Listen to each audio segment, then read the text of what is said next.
ஒரு குட்டி விலாக் பார்க்கலாமா? இன்னைக்கு பிரேக்ஃபாஸ்ட்டுக்கு ராகி கூழ். மொதல் நாள் நைட்டே ரெடி பண்ணி வச்சுட்டேன்.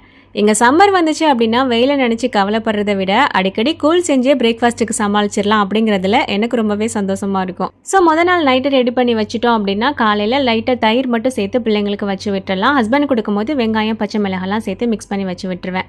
ஸ்நாக்ஸ்க்காக ஆப்பிள் கொடுத்து விட்டேன். ஆப்பிள் கருத்து போகாமல் இருக்கிறதுக்கு தண்ணியில் கொஞ்சமாக உப்பு சேர்த்து அதில் கட் பண்ணி போட்டுட்டு அதுக்கப்புறமா பேக் பண்ணிங்கன்னா கருத்து போகாது. அண்ட் இன்னைக்கு நான் லஞ்சுமே ரொம்ப சிம்பிள் தான். மஞ்சள் பூசணிக்காய் வெள்ளை கொண்டக்கடலை ரெண்டும் சேர்த்து எரிசேரி பண்ணியிருந்தேன். கொஞ்ச நாளைக்கு முன்னாடி மஞ்சள் பூசணிக்காய் சேர்த்து பண்ணுற எரிசேரி ரொம்ப ட்ரெண்டிங்காக இருந்தது இல்லையா? நான் சன்னாலாம் சேர்த்து கொஞ்சம் டிஃப்ரெண்ட்டாக பண்ணியிருந்தேன். ரொம்ப சூப்பராக வந்திருந்தது. இதுக்கு தேங்காய் நல்லா கோல்டன் ப்ரௌனாக வறுத்து இதையுமே கடைசியாக சேர்த்து இதில் பண்ணும்போது டேஸ்ட் அவ்வளோ சூப்பராக இருக்கும். அண்ட் இதுக்கு ஒரு சில பொருள் அரைச்சுமே சேர்க்குற மாதிரி இருக்கும். அதையுமே அரைச்சி எடுத்து வச்சுட்டு எரிசேரி ரெடி பண்ண ஆரம்பிச்சிட்டேன்.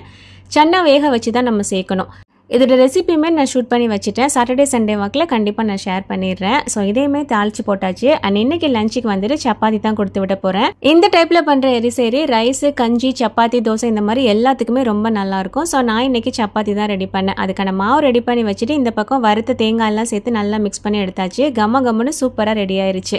கையோட ஹஸ்பண்டுக்கு மட்டும் 2 சப்பாத்தியும் ரெடி பண்ணிட்டேன். கொஞ்சம் மடக்கு சப்பாத்தி மாதிரி போட்டிருந்தேன். இந்த மாதிரி பண்ணுறதுக்கு நிறைய எண்ணெய் சேர்த்து பண்ணுற மாதிரி இருக்கும். பட் லைட்டாக நெய் மட்டும் சேர்த்துட்டு சுட்ட எடுத்த நல்லா சாஃப்டாக சூப்பராகவே வந்திருந்தது. அண்ட் கூடவே டபுள் எக் ஆம்லேட் ஒன்று போட்டு ரெடி பண்ணி வச்சாச்சு. பிள்ளைங்களுக்கு கூழில் தயிர் மட்டும்தான் சேர்த்து மிக்ஸ் பண்ணி கொடுத்தேன். ஸ்கூலில் போய் சாப்பிட்றாங்க அப்படின்றனால ஹஸ்பண்ட்க்கு லைட்டாக அதில் சின்ன வெங்காயம் பச்சை மிளகாய் எல்லாம் சேர்த்து மிக்ஸ் பண்ணிவிட்டு பேக் பண்ணிட்டேன். கூடவே கொஞ்சமாக குக்கும்பர் இருக்கு இல்லையா, அதில் உப்பு மிளகாய் பொடி சேர்த்து வச்சுருந்தேன்.